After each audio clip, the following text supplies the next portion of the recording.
Alors, mon timer affiche 20h05, le vôtre aussi, j'imagine. Je vous propose qu'on se prenne juste une petite minute de silence, de méditation avant de débuter. Voilà, histoire de nous raccorder en pensée et par le cœur les uns aux autres.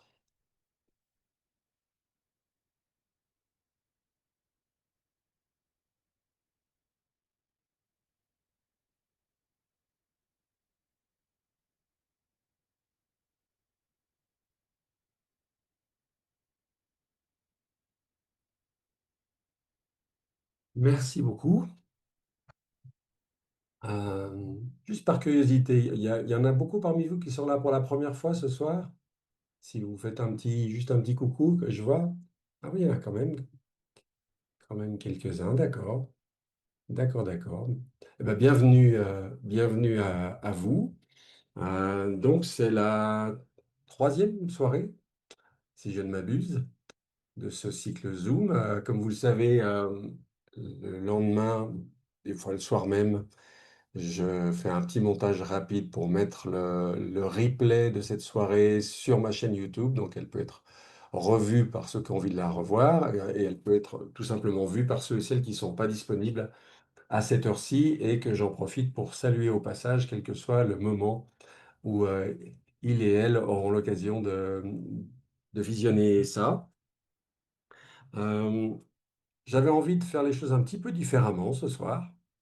Euh, Si ceux qui étaient là, les deux dernières fois, vous savez qu'on a utilisé je ne sais pas comment ça s'appelle, les sous-salles, la possibilité de- d'envoyer les personnes présentes dans des petites salles où vous vous retrouvez à 3-4 pour échanger un moment et puis ensuite on se retrouve en grand groupe, les chat rooms. Merci.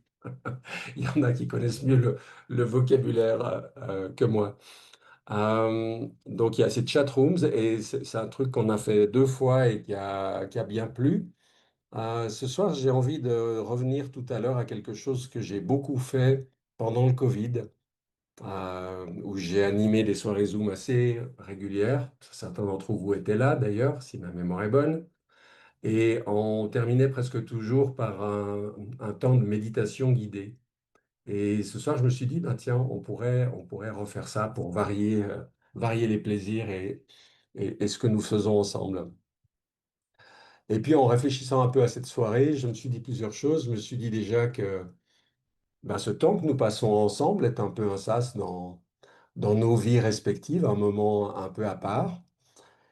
Et puis pour celles et ceux d'entre vous qui êtes en vacances peut-être maintenant, eh ben, le sas, typiquement, c'est encore un moment, enfin les vacances, c'est typiquement un moment de sas entre un moment de travail avant et après. Donc voilà, on est un sas dans un sas dans d'autres sas à tout niveau.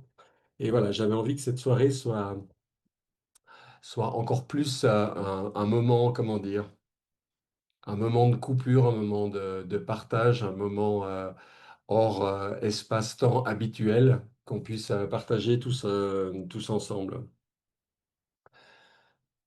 Une des choses dont je vous ai déjà parlé quelques fois, c'est que l'un des aspects majeurs pour moi de cette grande transition que nous sommes en train de vivre collectivement, c'est la sortie de peut-être ces deux, trois derniers siècles, hein, sur une longue période de l'histoire depuis les Lumières, où notamment en Occident, mais vu l'influence de l'Occident dans le monde, ben, un peu partout, on a mis un accent démesuré, excessif sur le mental. On a tout misé sur la logique, sur la raison, sur le mental, sur la rationalité, au détriment d'à peu près tout le reste. Alors quand je dis tout le reste, ben, c'est non seulement tout ce qui concerne le cœur, hein, les sentiments, les émotions, ce qu'on vit, ce qu'on ressent, notre subjectivité intérieure, mais c'est aussi le corps, hein, qui a été quand même assez mis à l'écart avec cette domination du mental. Vous n'avez qu'à voir le nombre d'heures qui sont consacrées à l'école, à l'éducation physique. C'est quand même pas grand-chose par rapport au nombre d'heures où les enfants sont contraints de rester assis à apprendre des leçons. Et puis évidemment, la dimension spirituelle, elle aussi, qui est un peu passée à la trappe avec, j'allais dire, la trappe de la religion. On a un peu tout mélangé ensemble. On n'a pas fait la distinction entre ce qui se situe en dessous symboliquement du mental et ce qui se situe symboliquement au-dessus. Tout a été mélangé ensemble. Il y a une image que j'aime bien parce qu'elle est assez parlante. Parce que avant l'avènement de la raison, de la science, de la logique, de la rationalité et tout ça, eh bien, il y a eu une période qui a souvent été qualifiée d'obscurantiste. L'obscurantisme, par définition, c'est le manque de lumière, hein.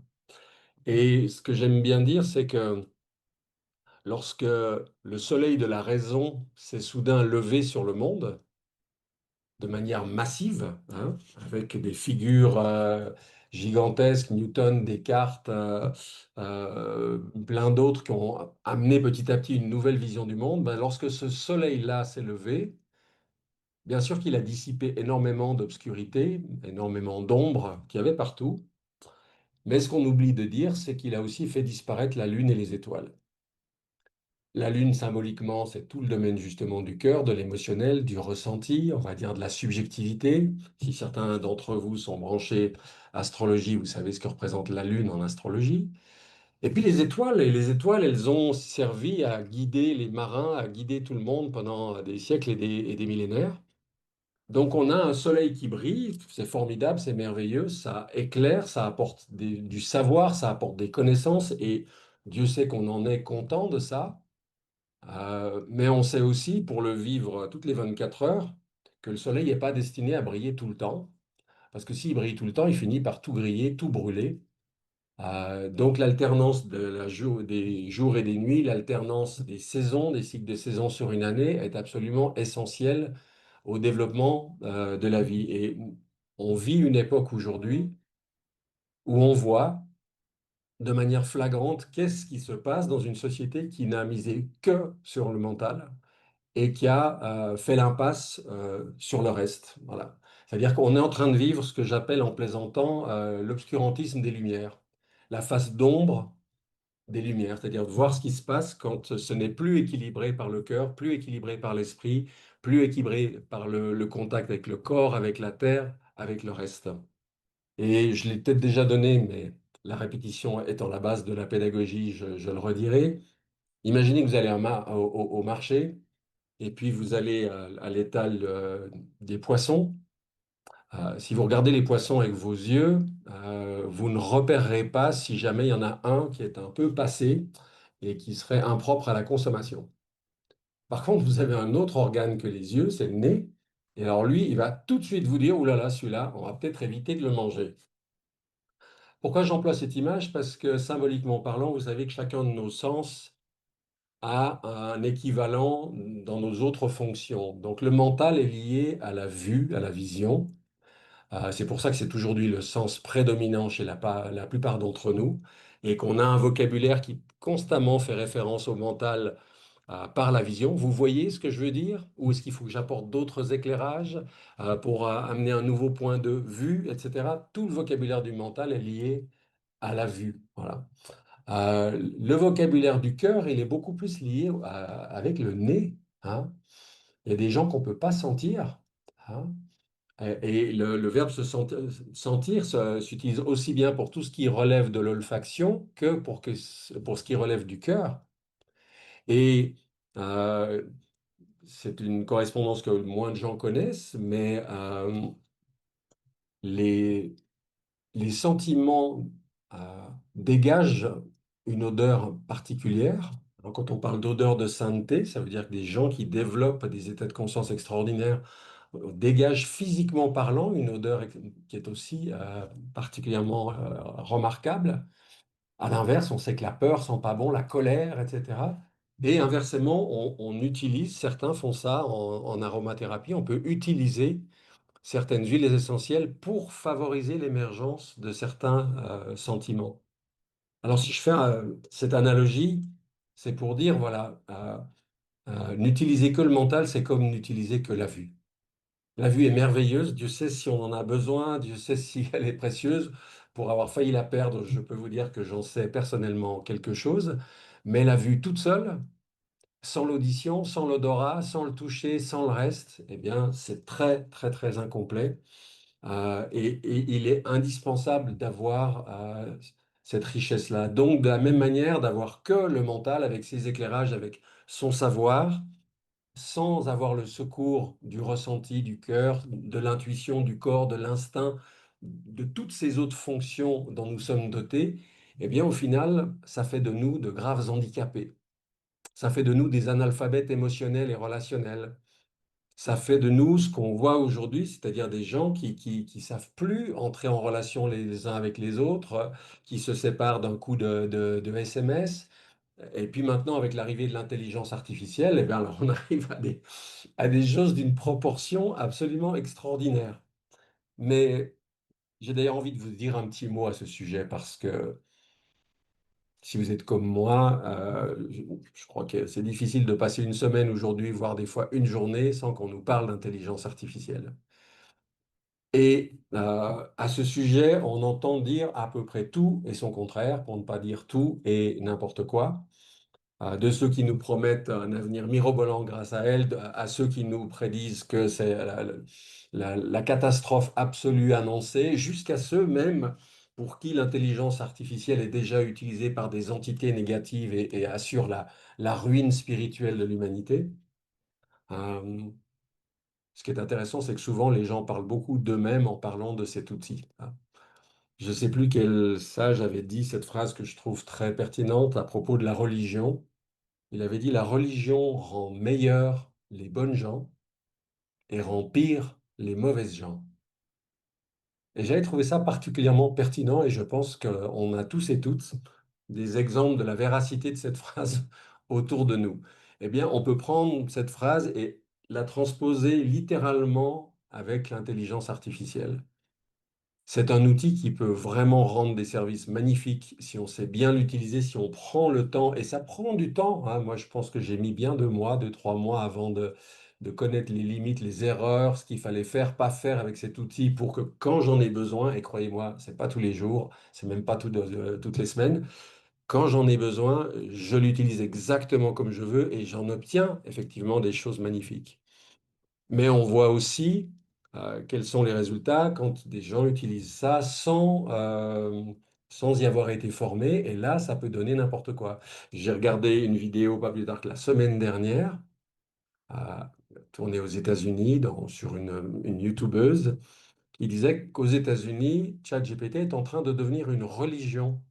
Vous m'entendez? Une religion, c'est-à-dire qu'il y a des gens pour qui c'est la nouvelle incarnation divine. Puis en plus, alors quand ChatGPT leur dit que eux, justement, ça tombe bien, sont le nouveau prophète, sont des êtres éveillés, sont des êtres éclairés, eh bien, quand des choses comme ça sont dites à des personnes que rien n'a permis de développer le discernement, la lucidité, eh bien, ça donne tous les dégâts que vous pouvez imaginer. Mais je ne peux pas m'empêcher, peut-être parce que je suis construit comme ça, de me dire que peut-être que cet outil, avec les usages les meilleurs et les pires qui peuvent en être faits, va accélérer cette mutation, cette transition dans laquelle on est. Parce que l'intelligence artificielle, c'est quoi? C'est le mental XXL. Or, là, ce qu'on essaye de vivre collectivement, c'est de passer à quelque chose qui se situe au-delà du mental. Et quand on a à notre disposition maintenant, non seulement sur l'ordi, mais sur le téléphone portable, ailleurs, cet outil qui démultiplie cette façon de faire que fait le mental, eh bien, on peut tout à fait imaginer que ça va accélérer la vitesse à laquelle on va prendre conscience des limites de cet outil qu'est le mental. Et donc, potentiellement aussi, en tout cas pour une partie des gens, pour une partie de la population, permettre d'aller rechercher autre chose que ce qu'un outil comme ça peut nous apporter. Vous savez, c'est intéressant parce que on dit que le mental réfléchit. On dit ça tout le temps, je réfléchis à ci, je réfléchis à ça. On emploie les mots, mais c'est rare qu'on s'arrête vraiment à la signification des mots. Il faut des gens avec la finesse d'un Jean Cocteau, par exemple, pour dire les miroirs feraient bien de réfléchir avant de renvoyer l'image des gens. Hein. Voilà. des gens qui s'arrêtent à ce que veulent dire les mots. Réfléchir, c'est bien ce que ça veut dire. Réfléchir, c'est pas éclairer. Un reflet n'est pas la lumière originale. La lune reflète la lumière du soleil, le soleil éclaire. Ce sont deux choses différentes. Nous, on a un mental, on réfléchit beaucoup, mais contrairement à ce qu'on imagine, on ne pense pas beaucoup. Penser et réfléchir, ce sont deux choses complètement différentes. C'est un peu comme la différence qu'il y a, si vous voulez, entre un magnétoscope, pour ceux qui se rappellent encore de ce que c'est, mais je pense avoir un petit peu vos visages à l'écran, que beaucoup savent de quoi je parle. C'est les jeunes générations, peut-être qui ne savent plus. La différence entre un magnétoscope et entre un poste de télévision. Le magnétoscope, il ne peut que rejouer des choses qui ont déjà été enregistrées dessus. Un poste de télévision, s'il est branché, il peut capter des émissions nouvelles. En nous, on a un mental qui réfléchit, qui ressasse et qui mouline sans arrêt les mêmes idées, les mêmes choses, nos souvenirs, ce qu'on a lu, etc. Ça, ce n'est pas penser, c'est réfléchir. C'est de l'ordre du reflet. Voilà. La pensée véritable, c'est la capacité à projeter une lumière sur l'objet de sa réflexion, l'objet de sa pensée. Et ça, c'est quelque chose de complètement différent. Et la pensée véritable, bah, si on est honnête avec soi, c'est pas quelque chose qui est là souvent. Être capable vraiment de penser, c'est-à-dire avec son mental supérieur, d'aller projeter une lumière sur tel sujet, et puis de la même manière, imaginez que vous êtes dans le noir et tout d'un coup, vous allumez une lampe de poche, et son faisceau éclaire, ah oui, là, il y a tel objet, ah oui, il y a ça et ça. Le mental supérieur a cette capacité d'éclairer et d'apporter une nouvelle lumière, de nouveaux éclairages. Les grands sages, ces hommes et femmes qui ont apporté des nouvelles connaissances dans des sujets, c'est ce qu'ils ont fait, c'est qu'ils ont apporté un nouvel éclairage. Pour l'instant, c'est pas ce qu'on voit de manière prédominante chez nous, parce que la pensée, ça s'apprend et que nous, on nous apprend à réfléchir, on nous apprend à analyser à l'école, mais on ne nous apprend pas véritablement à penser. Voilà. Et ça, c'est aussi vers cette transition que nous allons. Une transition qui va faire qu'on va sortir de la réflexion, le petit vélo dans la tête, comme on dit, où il y a un auteur québécois dont j'oublie le nom, qui parle du hamster, hein, qui tourne sans arrêt dans sa roue. C'est la même idée. C'est quelque chose qui tourne à vide et où il n'y a rien de nouveau. Ça mouline sans arrêt les mêmes choses. Euh, Marquis, oui. Alors, j'ai pas vu le prénom. Marquis, c'est le nom de famille, c'est ça? En tout cas, je sais que c'est oui, c'est marqué quelque chose. Merci pour ceux qui complètent les choses qui manquent. Donc, encore une fois, ce que nous sommes invités à faire, c'est de dépasser ce mental qui réfléchit pour atteindre cette capacité de pensée véritable. Mais cette capacité de pensée véritable, Serge Marquis, merci. Serge Marquis, c'était ça, celui qui parle du hamster qui tourne dans dans sa petite roulette là. Apprendre à penser, ça demande du temps, ça demande de l'espace, ça demande de l'intériorisation. Il y a tout un tas de pratiques méditatives, contemplatives, qui favorisent l'éveil de cette forme véritable de pensée. Mais lorsqu'on est bombardé d'informations du soir au matin, lorsqu'on est hyper stimulé par toutes sortes de choses, ben, il n'y a pas l'espace intérieur pour ça.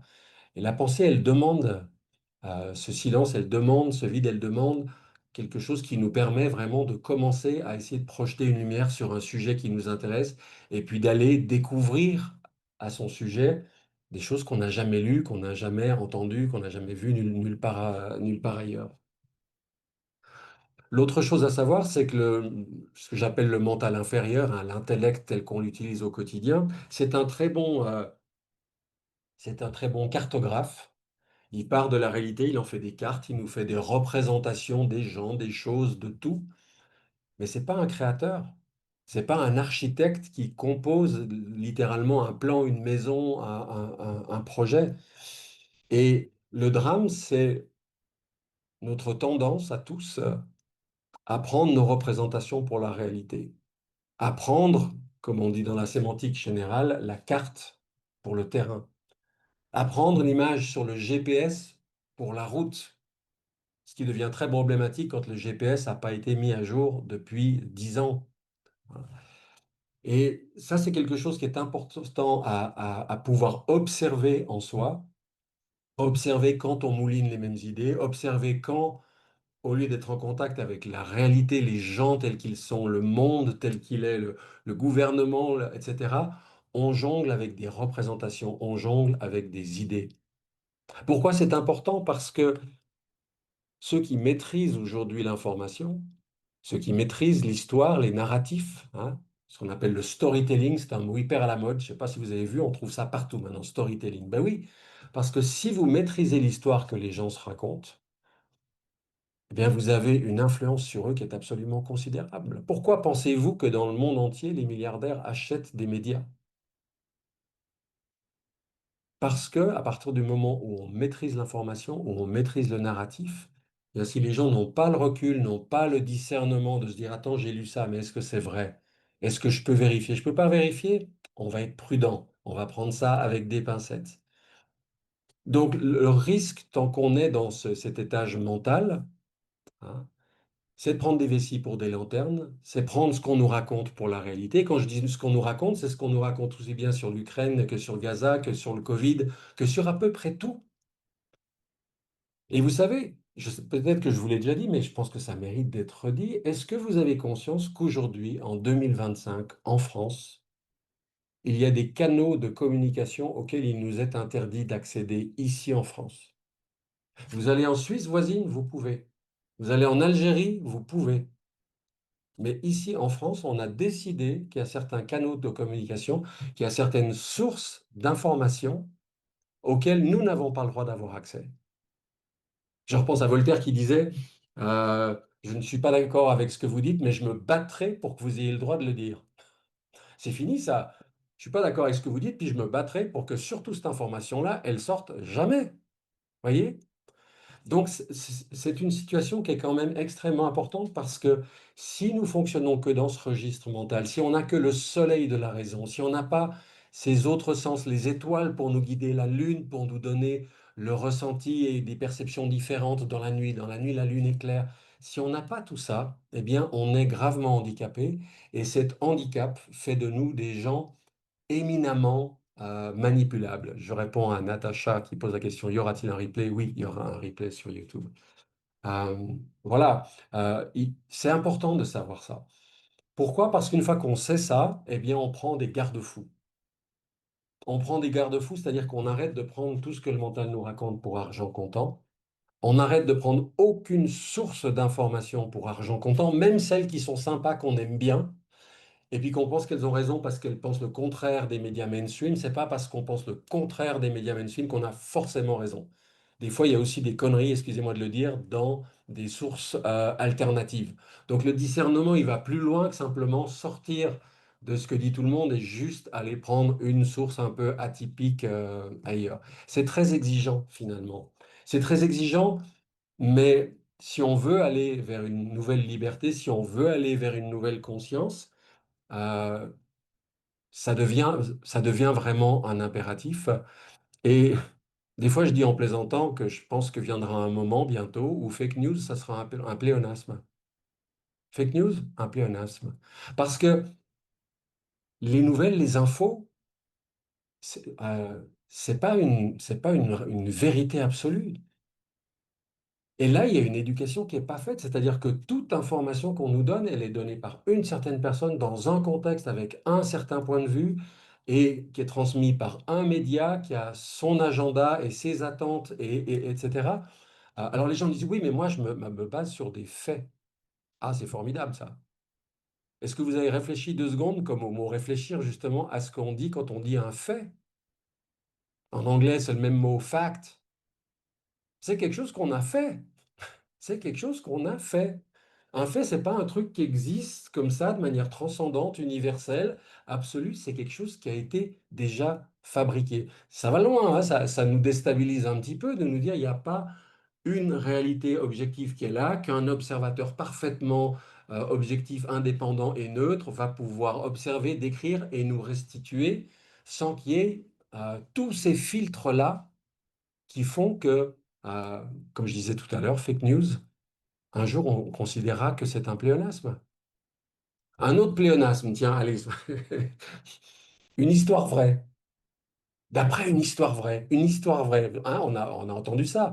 Quand on voit un livre ou un film, c'est marqué d'après une histoire vraie.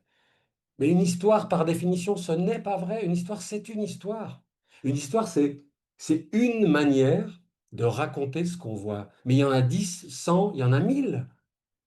Donc, on peut avoir une histoire qui s'appuie sur des choses qui se sont vraiment passées, mais l'histoire elle-même ne peut pas être vraie. Un jour, on se dira, mais c'est un contresens. Ça peut être une belle histoire, ça peut être une histoire qui est assez proche de la façon dont nous percevons les choses, mais de considérer que l'histoire peut enfermer la vérité, non, la vérité est tellement vaste, elle est tellement grande qu'aucune histoire ne peut la contenir. Peut-être qu'un faisceau d'histoires différentes commencerait à nous donner une appréhension peut-être plus juste, plus proche de la vérité, sans jamais pourtant pouvoir l'épuiser. Et petite parenthèse, on vit quand même une époque intéressante de ce point de vue-là, parce que je ne sais pas si vous avez remarqué, mais sur plein de sujets, il y a des histoires complètement contradictoires qu'on peut entendre. En politique, dans l'économie, dans la médecine ou ailleurs, on entend des récits qui sont complètement contradictoires. Et qu'est-ce qu'on fait quand on est au milieu de ça?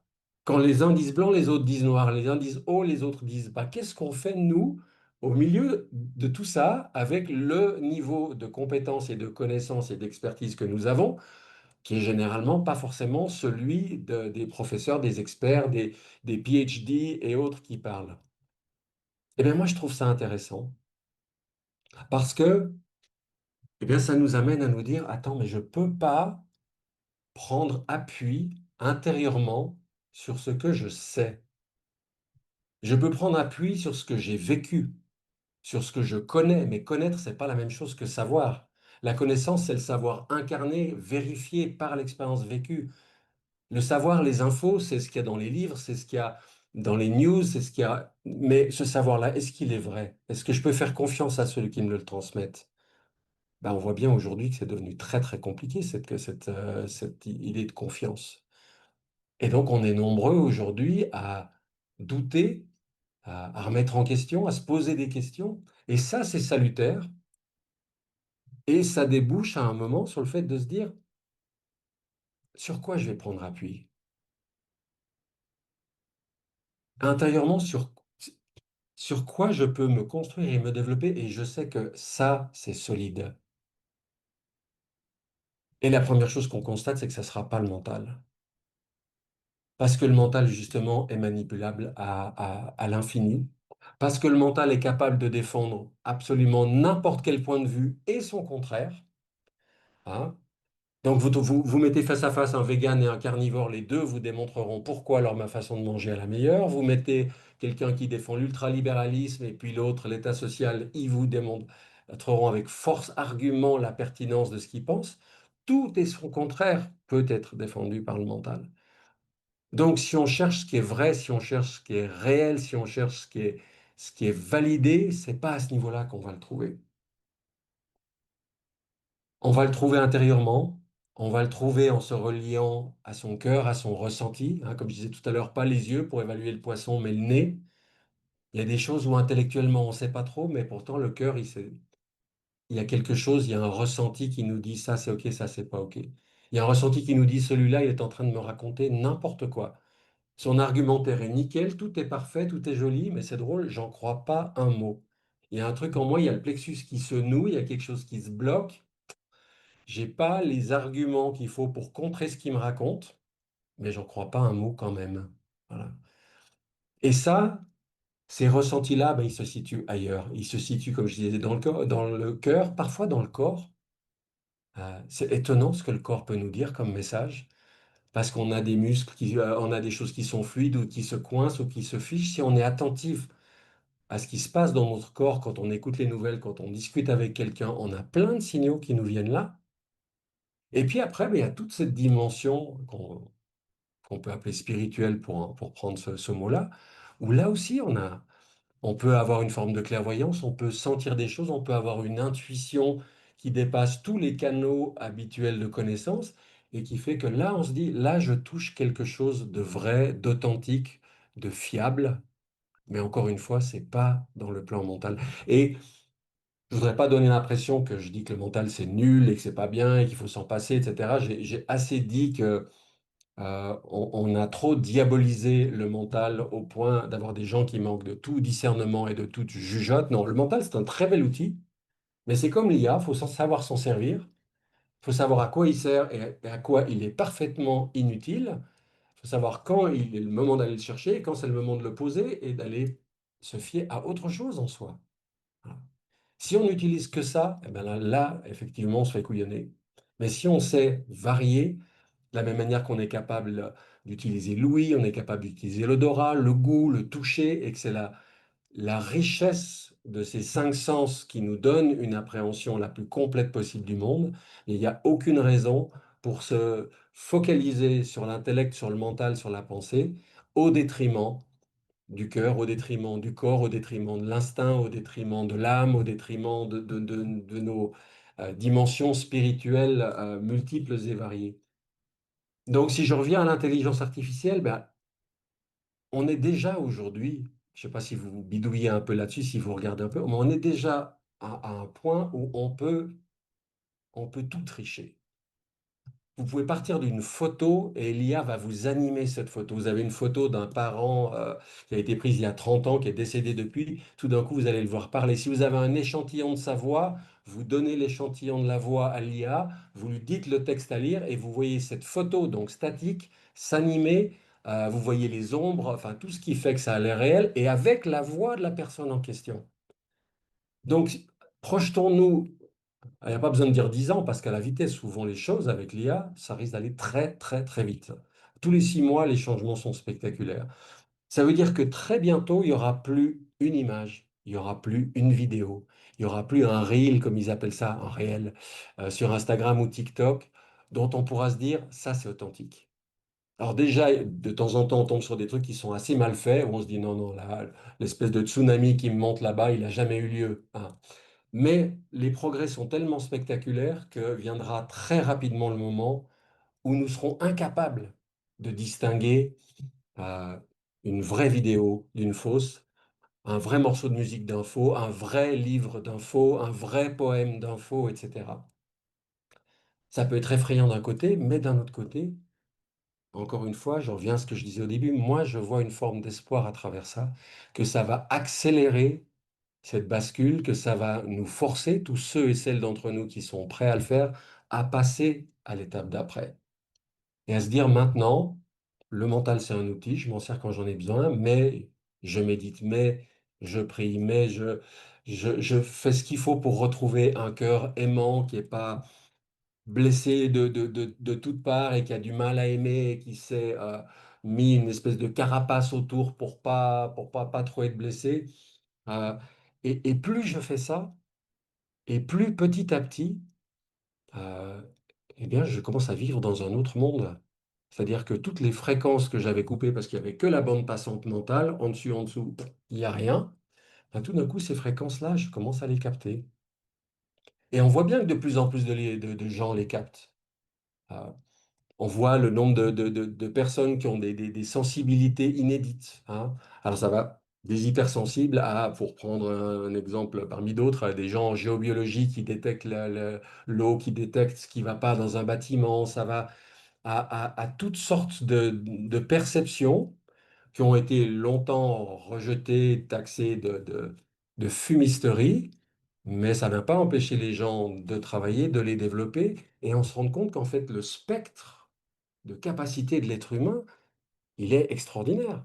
Il est tellement plus grand, tellement plus vaste que ce qu'on imagine. Donc, il y a un moment où, comme je disais, cette période de 3 siècles et quelques, hein, des Lumières, euh, on va aller au-delà.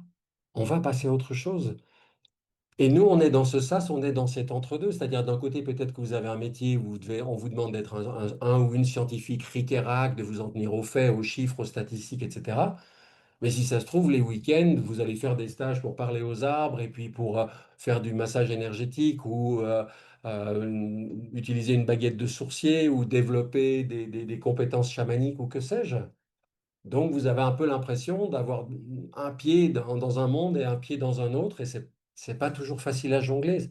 c'est ça cette notion de ça, c'est qu'on est dans un entre-deux et que je pense que c'est important de savoir qu'on n'est pas les seuls, qu'on est nombreux.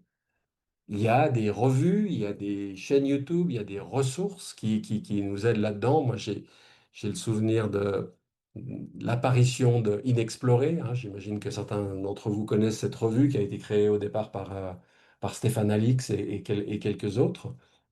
Bah, tout d'un coup, on avait un magazine qui parlait de tous ces sujets-là, puis en plus qui en parlait, enfin qui en parle parce qu'il existe encore, avec une certaine rigueur. C'était pas du grand n'importe quoi comme on trouve des fois sur ces sujets-là. Il y a des chaînes YouTube, il y a des documentaires. Voilà. Ces choses sont de plus de plus en plus présentes et je pense il faut s'en réjouir. Au passage, j'avais prévu de démarrer autrement, puis je me rends compte que j'ai zappé. Ça m'arrive des fois. J'avais envie de prendre de vos nouvelles au départ, de vous demander un petit peu comment ça allait, où est-ce que vous en étiez, vous, d'avoir juste comme quelques échantillons comme ça de, de ce que vous vivez, de comment ça va. Et puis, hop, je me suis laissé embarquer. Et voilà. Donc, peut-être qu'on prendra un petit moment tout à l'heure pour avoir quelques retours aussi de votre côté, parce que moi, c'est précieux de savoir un petit peu ce qui se passe pour vous, où vous en êtes, même si c'est des fois juste quelques mots, quelques phrases comme ça.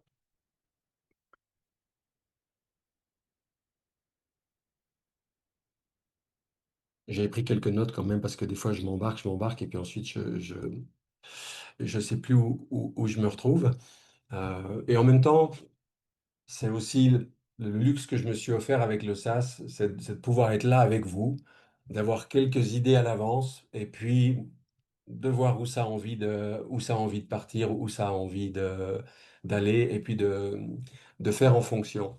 Euh, Bah, tant qu'à faire, oui, je vais proposer de faire une petite pause là maintenant, et une petite pause, et de vous laisser vous réagir, dire un mot sur où vous en êtes là, ici, maintenant, aussi bien ce soir, après 45 minutes de démarrage, que toute autre chose que vous avez envie de partager. Vous faites lever peut-être la main, ou je crois qu'il y a un bouton qu'on peut appuyer pour faire une main levée.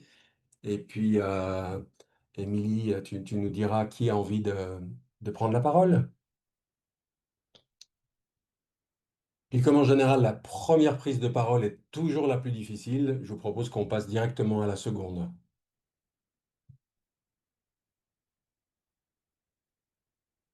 Alors, qui a envie de dire juste un petit mot?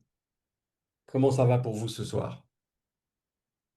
Alors, il n'y a aucune main levée et pensez si vous pouvez, cliquer sur la main digitale parce qu'il y a plusieurs écrans à faire pour vous voir si, pas tous vous voir en fait sur un seul écran. Voilà, sinon vous enclenchez votre micro et vous dites Ah, il y a allô. Patrice qui lève la main si je vois Ah, bien. Voilà, oui, formidable. ça. J'ai le sentiment que je ne fais plus partie de ce monde et que ces derniers mois, je base tout sur le développement de mon intuition, du sixième sens ou du troisième œil, que vous pouvez l'appeler comme vous voulez. Voilà. Merci beaucoup. Ben, je pense que ce sentiment de plus faire partie de ce monde-ci, je pense qu'on est nombreux à ressentir ça. En tout cas, moi, je suis étonné dans les gens que je croise, dans les discours que j'entends. C'est un sentiment je crois, beaucoup plus répandu qu'on l'imagine. Et c'est d'ailleurs probablement un des éléments qui m'ont donné envie de proposer ces soirées SAS, c'est de dire on est dans cette espèce d'entre-deux. Et on n'est pas tout seul, même s'il n'y a pas forcément des nouvelles de ça dans les médias mainstream. Et je pense que de savoir qu'on est plusieurs, de savoir que quelque chose est à l'œuvre, eh bien, ça peut, dans des moments où on se pose des questions, où on se demande si on n'est pas en train de devenir un peu zinzin, je pense que ça peut être très réconfortant. Il y Quelqu'un a d'autre? Alexandra qui lève la main. Oui, Alexandra. Ah, puis je vois qu'il y a d'autres mains levées. Bonsoir, merci beaucoup Olivier, j'aime beaucoup. Bref, je vais arrêter de te passer la pommade, mais je suis très contente d'être là. Et en fait, moi, je suis depuis quelques temps déjà, mais pas mal de temps, bien Covid, mais déjà bien avant, en fait, un peu le ras-le-bol de toute cette mascarade. Donc, je le dis un peu de but en blanc comme ça, j'adore la vie, mais c'est vrai que je me réjouis d'être de l'autre côté du voile. Il y a des moments, c'est vrai que c'est bon, quoi. Alors, c'est vrai que si je devais pas faire du 8h midi, 2h 5h, que j'étais plus légère et puis que j'avais plein d'argent, ça serait peut-être différent. Mon cas n'est pas comme ça. Donc, bon, bah voilà. Alors, j'écoute des podcasts, je me fais du bien. Mais des fois, c'est long, quoi. Des fois, c'est long. Mm. Ouais. Mais tout va très bien, Madame la Marquise. Ouais.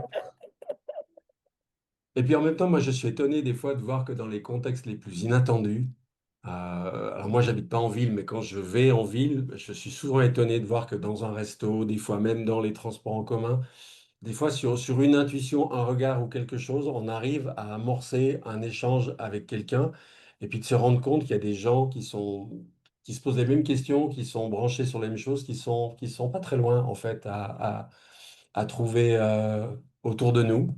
Donc je trouve ça assez encourageant et je pense que le fait d'aller par exemple dans des stages de développement personnel ou à des conférences ou comme ça et d'y croiser des gens qui ont déjà cette sensibilité-là et de s'ouvrir à ce type d'échange fait qu'à un moment, je trouve, il en arrive plus souvent, y compris dans les endroits et les environnements les moins, où on s'y attendrait le moins. Donc, mais oui, il faut jongler avec effectivement les impératifs d'une vie professionnelle et puis jongler entre deux mondes, quoi. Merci, Alexandra. Alors, il y a Loïc. Bonsoir Olivier, bonsoir tout le monde, vous m'entendez, c'est bon? Oui, on t'entend, Loïc. Ok, ok, parfait. J'ai un réseau un peu instable ici. Alors, en fait, Olivier, on s'est vu il n'y a pas longtemps, c'était un cercle de pardon et dans un endroit où effectivement il y a des rituels chamaniques, ce genre de choses. Et en parallèle, je dis ça pour les autres, moi à la base, je suis un informaticien qui se reconvertit en ce moment comme il peut sur l'IA, etc., parce qu'elle est en train de lui tailler des croupières sur son ancien périmètre de data. Et je vois effectivement, depuis longtemps, on en a déjà parlé, de l'accélération au niveau des IA qui est en train de se passer. Et notamment, là, je vois des professionnels qui sont experts dans leur domaine, surtout dans le domaine de l'image, du personal branding, ce genre de choses, commerciales, etc. Et qui voient simplement leur périmètre entièrement chamboulé. Et j'avais une visio pas plus tard qu'hier, c'est avec des professionnels du secteur qui sont vraiment pointus et qui disent des chiffres effarants du fake, de tout ce qu'on arrive à faire maintenant de faux. Je vais vous donner une anecdote, mais qui je trouve est tellement, tellement lunaire pour moi quand je l'ai entendue. Euh, Essaye de ne pas faire il y trop a long un quand même, site qui Loïc, s'il te s'appelle plaît. OnlyFans. Oui, tout à fait, je vais finir là-dessus. Il y a un site qui s'appelle OnlyFans, qui est un site techniquement qui a plein d'avantages, apparemment jamais été, mais qui en fait a été repris par l'industrie du sexe. Et en fait, il y a une énorme proportion des vidéos qui sont faites sur ce site sont des fakes, des faits par IA. Alors que justement, les gens vont sur ce site-là apparemment pour voir de l'authentique. À quel point, effectivement, Ah nos oui. biais sont complètement faussés en termes d'humains. Et alors, en plus, c'est les algorithmes là-dessus qui viennent nous apporter de l'information dans tous les sens, où ça devient de plus en plus compliqué de savoir quelle est la bonne information et la mauvaise information et qui nous enferme de plus en plus dans des bulles d'information, de plus en plus spécialisées sur nos propres goûts, etc., que connaissent les algorithmes. Donc effectivement, l'humain, le corps, l'esprit, le mental, compliqué en ce moment, je trouve, pour réussir à tout réunir sans se faire disperser par tout ce qui nous arrive en termes numériques. Voilà, j'ai fini. Merci, Loïc, merci beaucoup. Ça prolonge effectivement ce qu'on échangeait il n'y a pas longtemps à Paris, ouais. Alors, il y a Virginie, après il y a Francine, parce que je vois qu'elle lève la main comme ça, je vous ai vu, Francine. Mais il y a Virginie D'accord. avant. Bonsoir Olivier, bonsoir tout le monde. Moi, je voulais juste, Bonsoir, Virginie. je voulais rebondir sur l'impression qui a été évoquée tout à l'heure de ne plus toujours appartenir à ce monde, hein, ou en tout cas d'être en décalage avec ce monde. Je voulais simplement dire que l'intérêt de cette impression, c'est que ça pouvait nourrir autre chose, c'est-à-dire le fait de se demander à quel monde on avait envie d'appartenir, et donc de quelle manière on allait nourrir le monde auquel on avait envie d'appartenir. Et pas Mhm. seulement se dire, je me sens plus à ma place dans ce monde-là, mais quel est le monde que j'ai envie de construire autour de moi. Voilà. Oui, ben, j'aime beaucoup ton intervention, Virginie, parce que ça m'évoque tout de suite ce livre que j'ai eu tellement de joie et de bonheur à publier, que je cite régulièrement, de Charles Eisenstein, philosophe américain, qui est un philosophe, comme je dis, qui a du cœur et une âme, et ils ne sont pas tous dans ce cas-là, et qui a écrit un livre qui s'appelle tout simplement Ce monde plus beau que notre cœur c'est possible. Ouais, et j'adore ce titre parce que oui, il y a une partie de nous qui sait, qui croit, qui imagine euh, une autre vie qui est tout à fait, qui serait possiblement réalisable. Et je pense qu'on est nombreux à notre façon, à notre échelle, avec nos moyens, dans nos quartiers, dans nos associations, dans nos loisirs, à, comme tu le dis, à nourrir un autre monde. Et quand on dit, je crois que c'est un proverbe chinois qui dit, il vaut mieux allumer une bougie que maudire l'obscurité. Mm.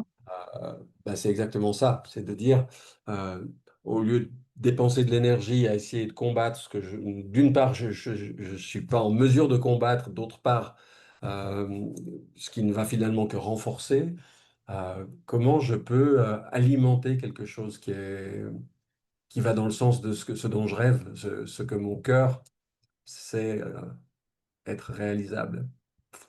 Donc merci beaucoup, oui, merci pour cette intervention. Il y avait Francine. Oui, c'était très beau ce qu'elle vient de dire, mais je trouve, moi, à mon âge, 86 ans, que c'est très difficile de se passer de présence humaine.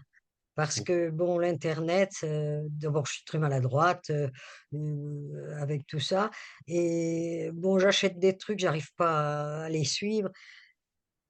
Ce qui manque, c'est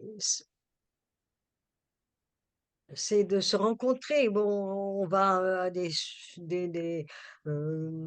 méditations, des trucs, mais s'il n'y a pas comment dirais-je, de contact suivi bon, moi, j'ai jamais eu de famille, mais je veux dire, de pouvoir de créer des groupes, de soutien,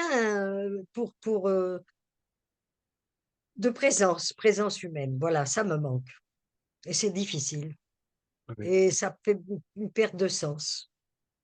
oui. Voilà. Alors ça, j'entends tellement ça. Oui, ça C'est doit pas être vraiment original. non, non, non, mais je veux dire, j'entends tellement, parce que c'est tellement une des réalités aujourd'hui pour beaucoup de gens. Il y a beaucoup, beaucoup de solitude, il y a beaucoup d'isolement. Et en même temps, il y a beaucoup d'initiatives pour recréer des liens autrement. Je vais prêcher juste 2 secondes pour ma paroisse, hein, mais les cercles de pardon que j'ai lancés il y a 12 ans, je rappelle qu'ils sont à but non lucratif, donc ceux qui les animent font pas ça pour gagner de l'argent. Le prix qui est demandé, c'est juste pour couvrir les frais. Euh, ben, c'est l'occasion de passer 2 ou 3 heures et de vivre un vrai moment de partage, de rencontre, quelque chose vraiment là au niveau du cœur. Ça peut donner l'occasion de créer une première rencontre avec des gens qu'on peut revoir ou pas. Ensuite, ça, c'est libre à chacun. Mais je cite ça, il y a plein d'autres choses que font les gens. Alors ça dépend où on habite, est-ce qu'on habite au milieu de nulle part ou en ville ou comme ça. Mais voilà, moi j'ai la chance d'habiter dans une petite bourgade de moins de 5 000 habitants où il y a, figurez-vous, 160 associations. Vous imaginez? C'est quand même pas courant. Euh, mais ce que je veux dire, c'est que en regardant, je ne sais pas où vous êtes, Francine, mais peut-être qu'il y a un cercle de pardon pas loin, peut-être qu'il y a des gens qui se réunissent autour de la CNV ou autour de Ponopono ou autour de je ne sais quoi, et que ça peut être l'occasion de partager des moments essentiels, des moments vrais avec des gens qui ont les mêmes valeurs que vous. Oui, j'allais régulièrement au cercle de pardon, mais il est décédé, je me souviens plus de son nom. Euh, Jean-Luc? oui, oui, Ah, d'accord. je suis à Paris. Ah oui, d'accord. D'accord. Mais il y en a Voilà. d'autres, hein. À Paris, il y a plein de gens qui en font. Oui, oui, oui. Merci. Mais c'est vrai que Jean-Luc nous a quittés. Ouais. Merci, Comment? Francine. Oui. Et c'est depuis le Covid, tout passe par Internet maintenant. Oui, ça a eu cet effet-là, ouais. Alors, il y a Lucie. Bonsoir Lucie. Bonsoir Olivier, bonsoir à tous.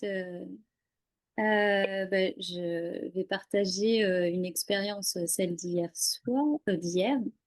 Et ça me fait penser à ce que vient de dire Francine. En fait, j'avais un rendez-vous médical dans un hôpital pour une IRM, donc rien de grave. Mais j'ai senti le monde hospitalier tellement en détresse et de manière, enfin, je me suis vraiment, j'ai fait comme une attaque de panique alors que j'en fais pas, mais de me dire, oh mon Dieu, je veux pas tomber malade parce que je veux pas me retrouver là. Euh, Parce que oui, j'ai trouvé que du coup ça manquait énormément de cœur. Enfin, il n'y avait pas beaucoup de temps pour tout le côté humain et qu'on a tellement besoin pour guérir de ce côté-là que ça m'a un peu chamboulé, pas négativement parce que de toute manière, enfin voilà, on en est là et c'est comme ça, c'est une réalité. Mais je me suis dit comment ça peut comment ça va évoluer? Voilà, je me suis posé la question, comment ça va évoluer? Et je sais il y a plein de personnes extraordinaires dans le monde hospitalier, donc c'est pas tellement ça qui est inquiétant, mais c'est plus les moyens et le, ouais, vraiment le sentiment énergétiquement que c'était tout sauf ce que un malade a besoin. Voilà, c'était mon partage du moment. Merci Lucie. Alors j'entends bien ça, surtout que c'est vrai que les équipements de pointe, les IRM, les scanners, etc., les délais d'attente sont longs, les gens qui travaillent là-dedans ont des cadences infernales. Et en même temps, si je peux juste apporter un complément, parce que moi j'ai passé l'essentiel de ma vie à me soigner de façon naturelle. Et puis il se trouve que il y a 3 ans, je suis tombé malade et j'ai fait une maladie grave qui fait que les milieux hospitaliers, je les ai fréquentés à très haute dose pendant 2, 3 ans. Et franchement, je dois dire une chose, c'est que j'ai été systématiquement, mais vraiment systématiquement touché par l'attention, la gentillesse des gens. Euh, Franchement, ouais, et pourtant, j'arrivais avec des a priori qui n'étaient pas forcément très lumineux. Mais je le disais chaque fois que je revenais ici, je disais à ma femme, mais vraiment, qu'est-ce que les gens sont gentils, qu'est-ce qu'ils sont attentionnés. Pourtant, le système est en train de s'effondrer, ils ont des cadences de boulot infernales, etc. Mais chaque fois que je devais faire un séjour plus ou moins long à l'hôpital, j'ai eu vraiment des gens où je me suis dit, ces gens sont à leur place. On sent qu'ils font ça parce qu'ils y croient, parce que et ils s'efforcent d'apporter le meilleur, même alors même que le système autour d'eux est en train de s'effondrer. Donc j'entends bien ce que tu dis, Lucie, et puis en même temps, je voulais juste dire ça parce que c'est aussi une réalité voilà, de la façon dont beaucoup de gens mettent tout leur cœur et leur dévouement dans ce système en dépit voilà, de ce que tu dis. Merci beaucoup. Ça me rassure parce que moi, hier, j'ai pas eu la même chance, mais je suis sûre que voilà, il y a des personnes très bienveillantes et qui mettent tout leur cœur et ça fait plaisir de l'entendre. C'est Ouais, rassurant. ouais. Merci, Lucie. Alors, il y a Malik et après Corinne. D'accord. Puis après, on en restera là Ok. pour les témoignages. Bonsoir à tous, bonsoir Olivier. Bonsoir, Malik. Je voulais partager alors un ressenti très, très personnel de ces derniers mois, presque dernières années. Euh, j'ai plus le prénom du premier intervenant qui disait je me sens plus faire partie de ce monde ou de ce pour expliquer la transition. Et ayant vécu ça aussi, comme sûrement d'autres personnes, moi ça m'a amené vers un chemin qui était quand même beaucoup une opposition, à la fois de la colère et des sentiments pas très agréables. Et je me suis rendu compte qu'il y avait beaucoup de peur derrière. Et en fait, ce que je vis sur ces derniers mois, c'est plutôt de dire, en fait, non, je suis pas plus dans ce monde, j'y suis en fait. Mais il y a des brèches.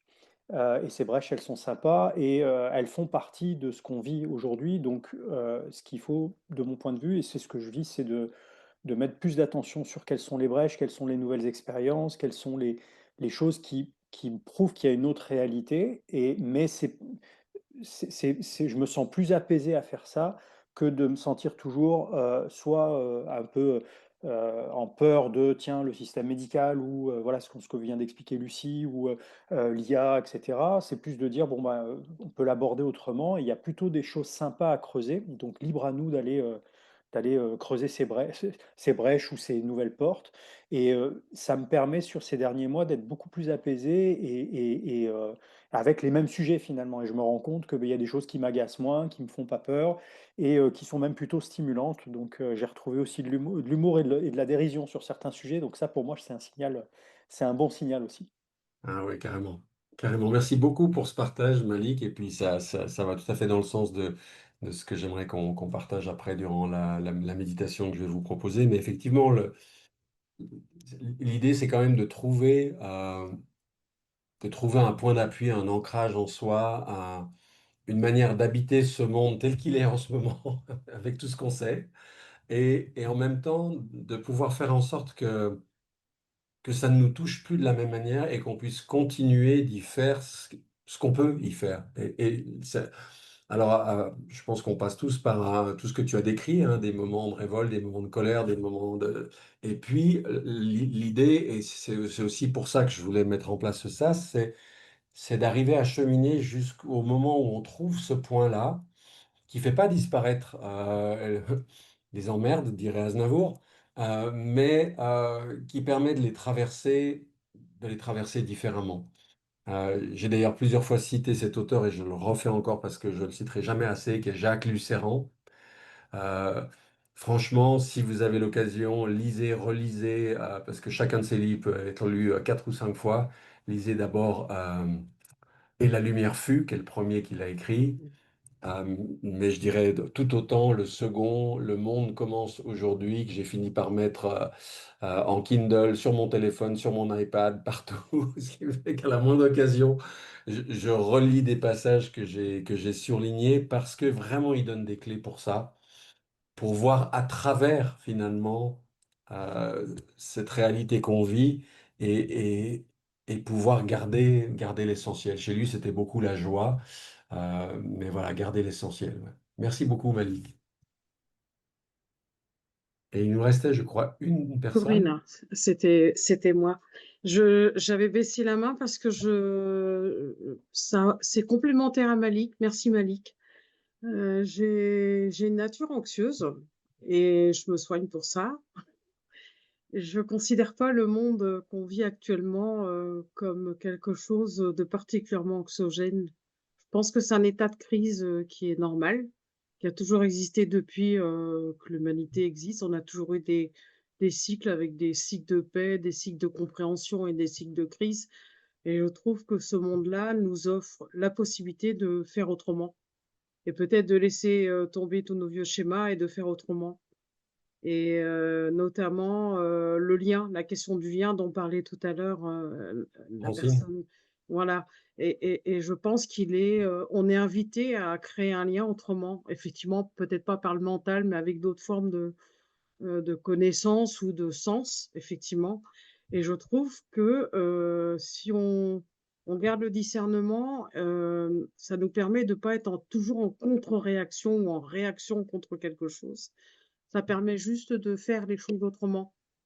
Je pense que ça prend du temps, mais c'est pas forcément négatif. Ouais. Alors je voulais juste partager ces petites parenthèses-là. Oui, bah écoute, je te rejoins totalement là-dessus, effectivement, et je pense que le grand défi, mais la grande opportunité, c'est ça. Il paraît que l'idéogramme chinois pour le mot crise, c'est deux éléments, l'un qui veut dire danger, l'autre qui veut dire Oui. opportunité. Et j'aime bien cette idée. Et ce qui se passe Mhm. en ce moment dans le monde, c'est la même chose. Selon comment on Oui, regarde, on voit plus le danger ou on voit c'est l'occasion ça. de développer hein, une autre façon d'être au monde, de nouvelles relations. J'aime bien que tu parles de liens. Oui, Parce que oui, c'est des choses dont je parlais quand je parlais des cellules imaginales, hein, dans le cocon qui commence à retisser de nouveaux liens avec la bouillie de chenilles pour en faire un papillon. Ben, c'est ce que nous sommes appelés à faire aussi et qu'on peut faire pratiquement où qu'on habite. Voilà, on peut recréer des liens tout à fait. voilà, retisser un tissu social Oui, avec, avec autre chose que ce qui existait avant. Voilà. Exactement. Merci. Merci aussi. Alors, je vois que l'heure tourne gentiment.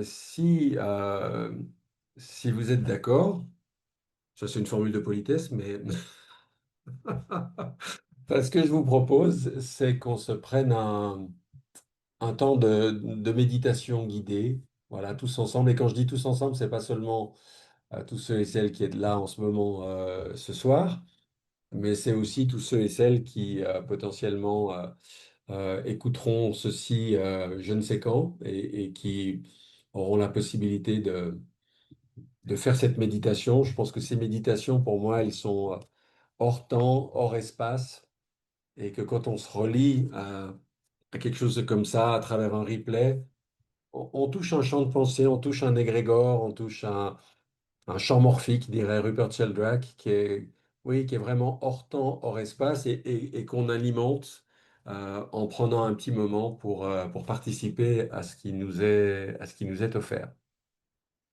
Alors, bah, installez-vous confortablement. Vous n'êtes pas obligé de garder la webcam si vous voulez l'éteindre, c'est pas un problème. Peut-être que je ferai même la même chose moi. Voilà, on n'a pas besoin de l'image. Prenez le temps qu'il vous faut pour trouver la façon confortable de vous préparer à ce moment de méditation guidée.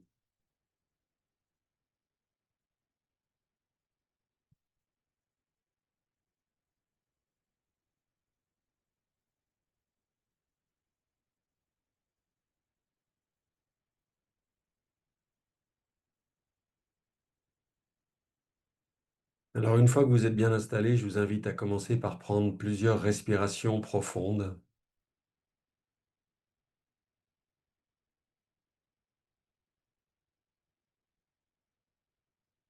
qui descendent vraiment jusqu'au plus profond du ventre.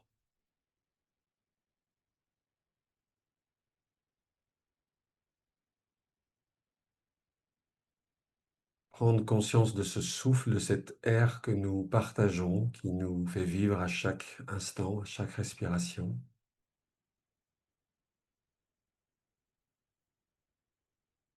Il y a des fois où simplement d'avoir conscience qu'on respire, de faire quelques respirations profondes dans le ventre, ça nous fait simplement revenir ici, maintenant. Ça dissout une partie du stress, des angoisses.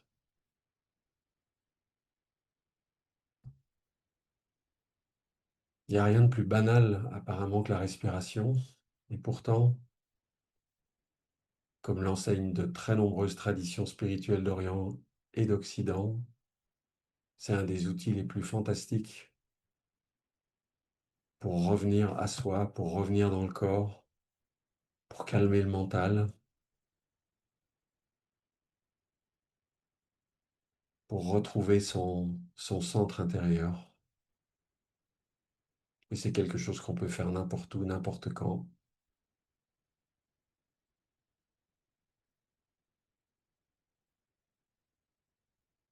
Puis je vous invite maintenant à imaginer que, où que nous soyons, en France, en Suisse, Belgique, Canada, dans des pays non francophones, peu importe, imaginez que chacun d'entre nous représente comme un petit point de lumière à la surface de la Terre, et que du seul fait de prendre ce temps ensemble, il y a un maillage qui se crée, comme un filet de lumière, plus ou moins dense ou plus ou moins lâche par endroits, peu importe.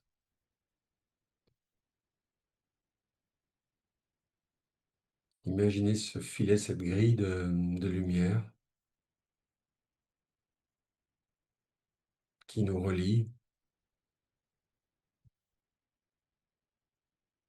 à travers lequel nous partageons un moment de conscience, un moment de reliance.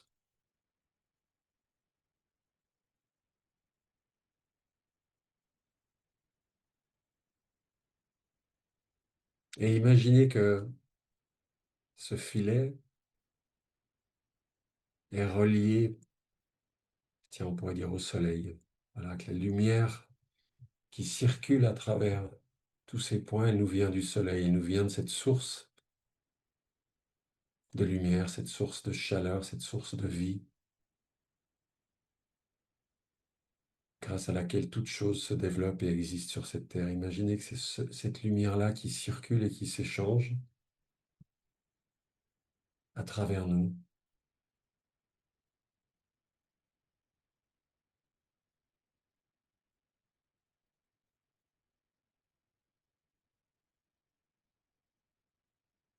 Et vous pouvez aussi imaginer comme un arbre est à la fois relié par ses branches au soleil et par ses racines à la terre, que ce filet que nous formons, il a aussi son ancrage sur cette planète, sur le sol où nous vivons, qui nous relie aussi les uns aux autres, mais d'une autre manière complémentaire.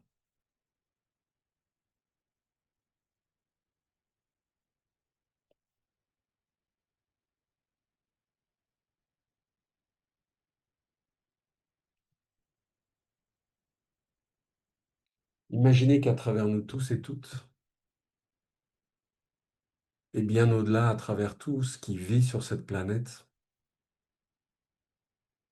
les plantes, les animaux, les humains, et pourquoi pas tout le monde invisible aussi, c'est une même source de vie, j'ai même envie de dire une même source divine de vie, qui circule et qui se manifeste de façon unique et singulière à travers chacun d'entre nous. De la même manière que dans une chorale, à travers les voix uniques de chacun, de chacune, les sopranos, les altis, les ténors, les basses. C'est le même air qui fait vibrer leurs cordes vocales.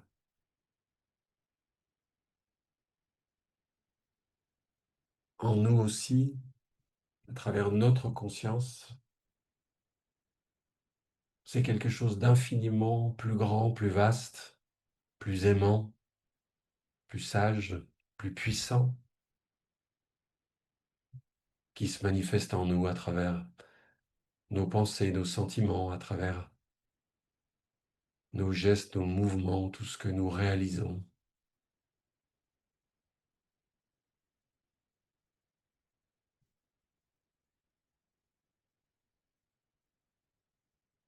Et imaginez que cette source de vie, cette puissance de vie qui nous traverse, qui se manifeste en nous et à travers nous, elle sait où elle va. Elle vient de très loin, plusieurs milliards d'années. Elle a progressivement donné naissance à toutes les formes de vie qui nous ont précédés sur cette planète. Mais elle continue d'œuvrer même à travers nous, même à travers l'humanité.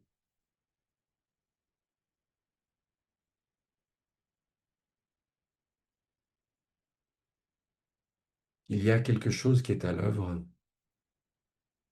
un dessein qui est là, qui se fraye un chemin, même à travers nos errements, nos folies, nos égarements.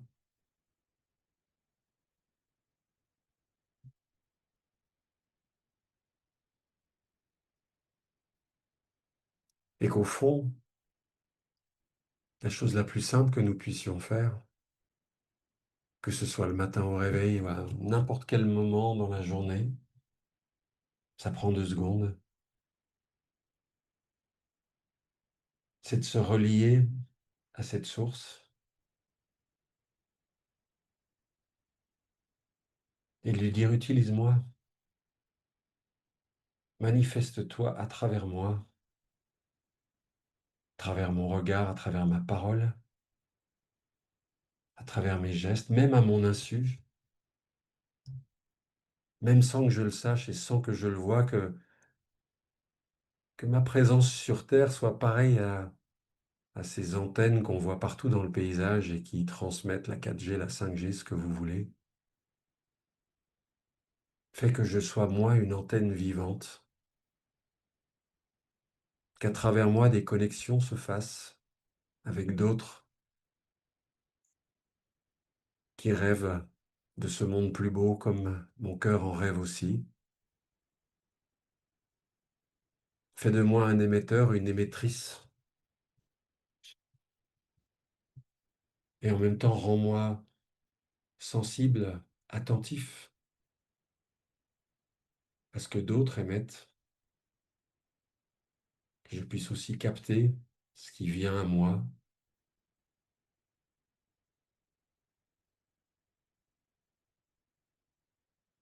Nous avons cette capacité incroyable de nous laisser traverser par la lumière qui devient en nous pensée et sagesse, de nous laisser traverser par l'amour qui vient de la source,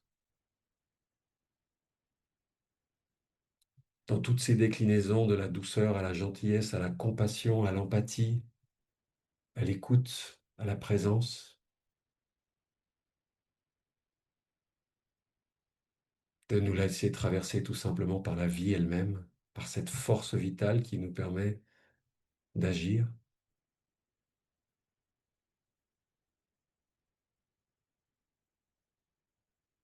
Et si nous prenons parfois simplement quelques secondes dans la journée pour nous reconnecter à la source, comme autrefois au début d'Internet, il fallait se connecter dessus, il n'y avait pas d'ADSL. Alors on se connectait avec son modem, puis on bidouillait deux, trois trucs, puis on se déconnectait parce que ça coûtait trop cher. Là aussi, on peut se connecter en conscience, une fois, deux fois, 10 fois dans la journée, jusqu'au moment où peut-être qu'on sera aussi en ADSL, spirituellement parlant, avec un sentiment de connexion, de présence, de plus en plus solide, une bande passante aussi, plus forte, plus grande.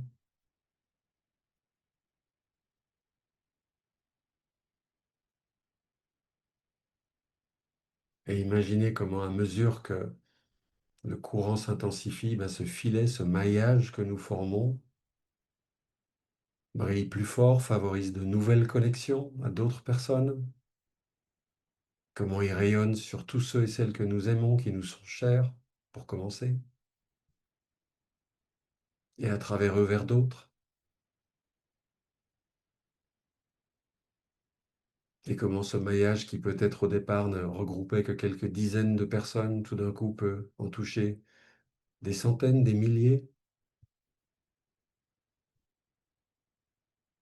et en même temps recevoir aussi l'énergie, la fréquence, la lumière que d'autres groupes qui prient, qui méditent, qui se réunissent de diverses manières en vrai ou en ligne, partagent eux et elles aussi avec le monde.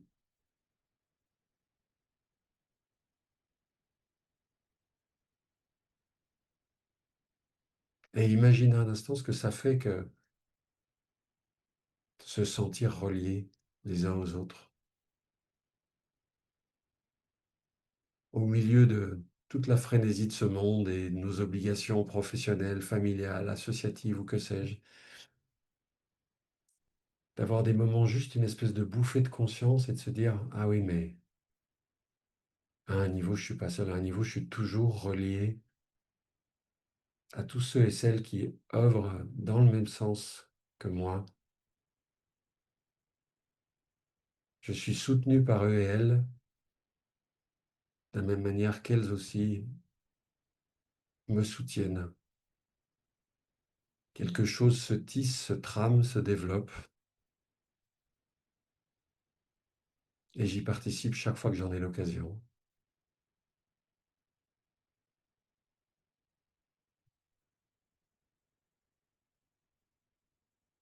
Et à mesure que la Terre tourne,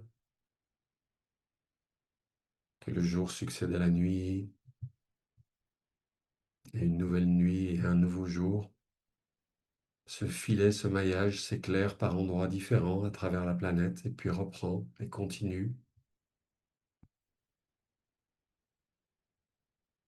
Et peut-être que c'est parmi les plus belles choses qu'on puisse offrir à ce monde aujourd'hui, c'est ce filet de conscience,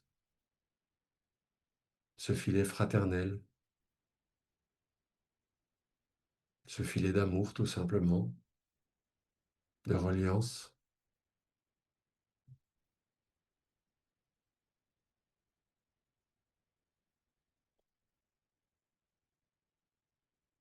Bien sûr, il n'est pas possible d'être conscient de ça à chaque instant, trop de choses demandent notre attention.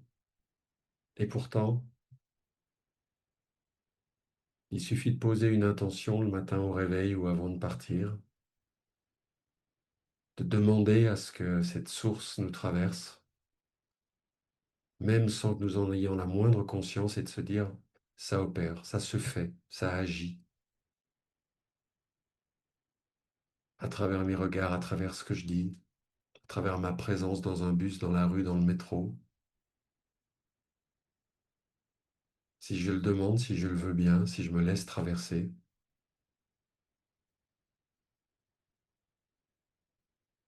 je peux être cette présence dans le monde.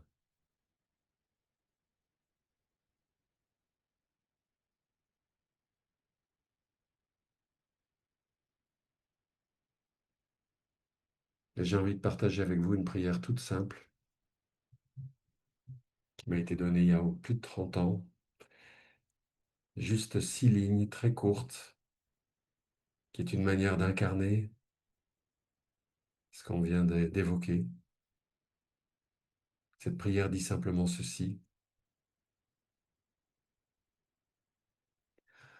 Là où se pose mon regard, que l'espoir renaisse et que la conscience s'établisse.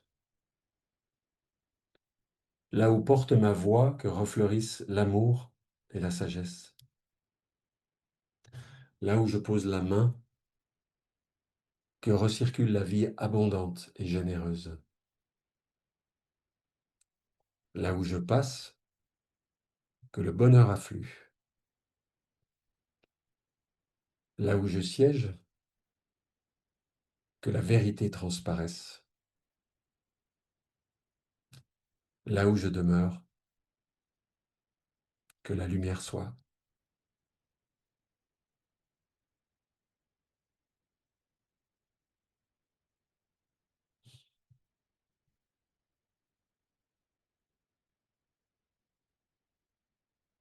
Voilà, je vous invite à prendre une ou deux grandes inspirations pour revenir progressivement devant vos écrans. Émilie, tu me feras penser de la transmettre, cette prière, si elle n'est pas déjà dans le Google Drive, si certains d'entre vous veulent la relire à tête reposée. Avant de nous quitter, je vous propose de reprendre un petit temps si l'un ou l'une d'entre vous a juste envie de dire un mot, que ce soit dans le chat ou en réenclenchant votre micro.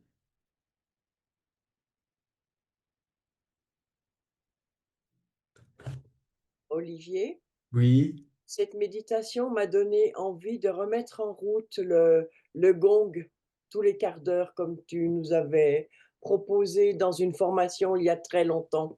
Ah oui, c'est vrai, c'était quoi le J'avais oublié. Mindfulness Bell? C'était Voilà. une petite appli que, que je suggérais d'installer. Il y en a certainement d'autres qui font la même chose où on peut soit décider que ça va sonner toutes les demi-heures ou toutes les heures, soit la mettre en fonctionnement aléatoire. Puis ça fait un petit son comme les cloches tibétaines, là, et c'est l'occasion de faire ce que j'appelle une, euh, une pause de conscience. Ça dure 2 secondes, mais c'est des choses qui font du bien. Voilà. J'imagine qu'il y en a plusieurs parmi vous qui doivent pratiquer des choses comme ça d'une manière ou d'une autre, à travers la pleine conscience et autres variantes. Je voudrais dire quelque chose là. Oui, Mireille. J'entends.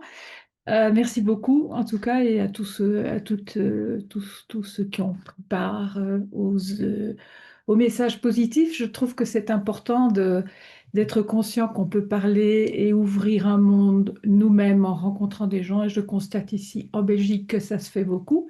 Et je trouve ça important pour les jeunes derrière nous, les générations qui suivent, qui n'ont pas connu la transition vers l'IA et qui certainement se posent des questions sur où est la vérité, qu'est-ce que je fais avec ce que je sens. Oui, c'est tout un chemin, c'est tout un apprentissage, effectivement, de se rendre compte que la vérité, justement, elle n'est pas dans le mental, elle n'est pas dans le savoir, de se réapproprier son vécu, son expérience, son ressenti, et de développer cette capacité à distinguer une intuition d'un pressentiment, une connaissance véritable d'un simple savoir livresque et petit à petit de construire. J'ai une amie j'aime bien cette expression, elle parle de construire sa cathédrale intérieure, voilà, de développer quelque chose qui tient bon, qui est solide, qui est construit, qui est le fruit de ce cheminement que chacune d'entre nous fait avec les outils, les voies que nous suivons. Eh bien, écoutez, je crois qu'il nous reste plus qu'à prendre congé. Et puis, encore une fois, un bel été à vous, plein de belles choses et à la joie de nous revoir le moment venu. Merci.